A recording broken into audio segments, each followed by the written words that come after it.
역사상 가장 미스테리한 천재 혹시 들어보셨나요? 오늘은 바로 그 무한을 본 남자, 스리니바사 라마누잔의 정말 믿기 힘든 이야기를 한번 파헤쳐 볼까 합니다. 자, 이 복잡하면서도 아름다운 공식들, 이게 뭐냐면요. 우주의 가장 깊은 미스테리, 바로 블랙홀의 비밀을 푸는 열쇠예요.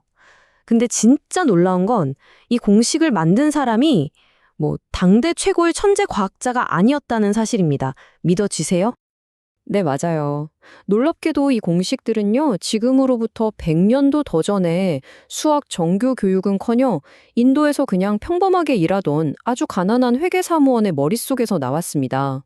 아니, 도대체 어떻게 이런 일이 가능했던 걸까요? 그 주인공, 라마누자는 과연 어떤 사람이었을까요? 오늘 그 미스터리를 함께 풀어보겠습니다. 자, 그럼 먼저 이 천재가 어디서 나타나는지, 그 비범함은 대체 어디서부터 시작된 건지 한번 그 뿌리부터 따라가 보죠. 라마누자는 1887년 평범한 가정에서 태어났어요. 근데 그의 인생이 통째로 바뀐 계기가 있었는데 바로 15살 때 우연히 발견한 수학 공식집 한 권이었습니다. 와, 여기에 완전히 매료돼서 다른 과목은 아예 쳐다도 안 봤대요. 결국엔 대학 시험에도 떨어질 만큼 수학에만 미쳐 있었던 거죠. 바로 여기, 정말 평범해 보이는 이 작은 집에서 인류의 지성사를 통째로 뒤흔들 어마어마한 발견들이 조용히 자라나고 있었던 겁니다. 근데 더 놀라운 건요, 바로 그의 작업 방식이었습니다. 라마누잔 본인 말로는 이 공식들이 꿈에서 힌두 여신이 보여주는 계시처럼 어떤 증명 과정도 없이 그냥 완성된 형태로 머릿속에 탁 하고 떠올랐다는 거예요. 체계적인 증명을 최고로 치던 당시 서양 수학계에서는 정말 상상도 못할 일이었죠.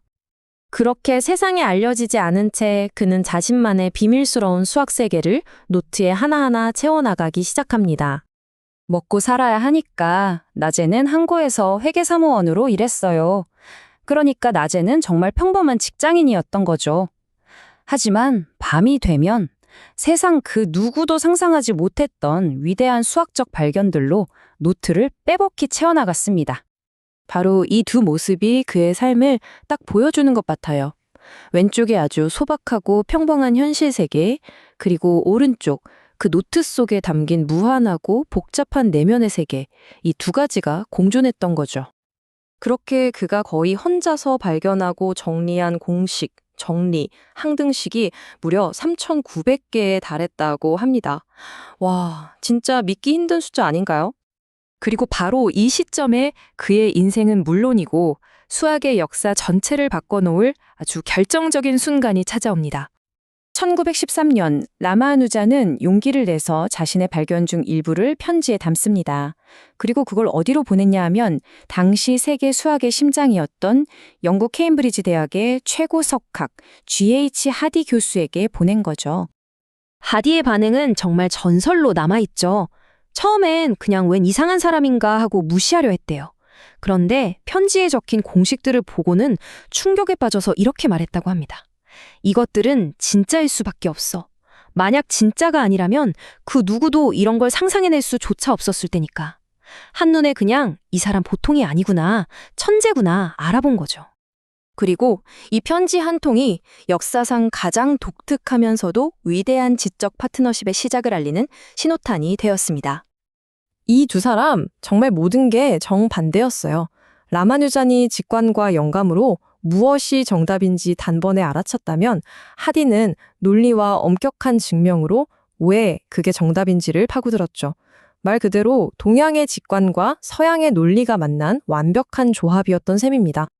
이 두 사람의 특별한 관계를 보여주는 아주 유명한 일화가 있는데요. 바로 이 숫자 1729에 얽힌 이야기입니다. 어느 날 하디가 병문안을 왔어요. 그러면서 자기가 타고 온 택시 번호가 1729인데 아무 특징도 없는 재미없는 숫자라고 무심코 말했죠.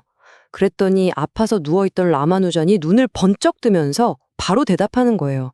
아닙니다. 아주 흥미로운 숫자예요. 서로 다른 두 세제곱수의 합으로. 그것도 두 가지 방식으로 표현할 수 있는 가장 작은 수라고요. 와, 병상에 누워서도 그의 머릿속은 온통 숫자로 가득 차 있었던 거죠. 하지만 너무나 안타깝게도 영국의 낯선 환경과 차가운 날씨는 그의 건강을 급격히 악화시켰습니다. 결국 라마누자는 인도로 돌아와야 했고 1920년 겨우 32살이라는 너무나 젊은 나이에 세상을 떠나고 맙니다. 그의 인생은 비록 32년으로 짧았지만 라마누잔의 진짜 이야기는 여기서 끝나지 않습니다. 오히려 그가 세상을 떠난 후에야 그의 진정한 위대함이 서서히 드러나기 시작하죠. 혹시 처음에 보여드렸던 블랙홀 기억나세요? 라마누잔이 세상을 떠나기 직전까지 연구했던 모이세타 함수라는 게 있는데요. 100년이 지난 바로 지금 이 함수가 블랙홀의 엔트로피를 계산하는데 아주 핵심적인 역할을 하고 있습니다. 정말 소름 돋지 않나요? 그리고 우리가 매일 쓰는 인터넷 뱅킹이나 온라인 쇼핑 같은 거요. 이런 현대 기술의 보안, 즉 암호학의 가장 밑바탕에는 그가 젊은 시절 연구했던 수분할 이론이 아주 깊숙이 자리 잡고 있습니다. 이뿐만이 아니에요. 그의 아이디어는 현대 물리학의 최전선인 끈 이론부터 컴퓨터 과학, 그리고 요즘 가장 뜨거운 분야죠. 바로 인공지능 알고리즘 개발에까지 정말 다방면으로 영감을 주고 있습니다. 벌써 100년이라는 시간이 흘렀지만 세계적인 수학자들은 아직도 그의 노트를 전부 다 이해하지 못했다고 합니다. 마치 미래에서 온 암호문처럼 그의 생각들은 여전히 우리 시대를 훌쩍 앞서가고 있는 거죠. 과연 그의 노트에 숨겨진 다음 비밀이 밝혀지는 날 우리의 세상은 또 어떻게 바뀌어 있을까요?